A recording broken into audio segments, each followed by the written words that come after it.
India এবং পাকিস্তানের যুদ্ধের পেছনে এখন পর্যন্ত কত টাকা খরচ হয়েছে চলুন জানার চেষ্টা করি। বর্তমানে ইন্ডিয়া এবং পাকিস্তানের সীমান্তে উত্তেজনা চলে, কিন্তু জানেন কি এই যুদ্ধের খরচ কত?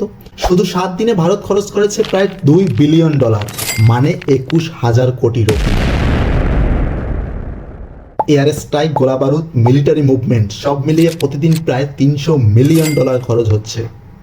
অন্যদিকে পাকিস্তান, যাদের অর্থনীতি এমনিতেই সংকটে, তবুও তারা খরচ করেছে প্রতিদিন প্রায় $70 থেকে $80 মিলিয়ন। তাদের বৈদেশিক রিজার্ভ মাত্র কয়েক বিলিয়ন ডলারে এসে ঠেকেছে। বিশেষজ্ঞরা বলছেন যুদ্ধ মানে ধ্বংস, কিন্তু এই ধ্বংসে কে জিতবে আর কে পরাজিত হবে তা শুধু সেনা নয়, অর্থনীতিও ঠিক করে দেয়। প্রতিদিন কোটি কোটি টাকা পুড়ছে আর সাধারণ মানুষ কাঁদছে। যুদ্ধ কি সত্যিই সমাধান? কমেন্টে জানান আপনি কি চান, শান্তি নাকি যুদ্ধ?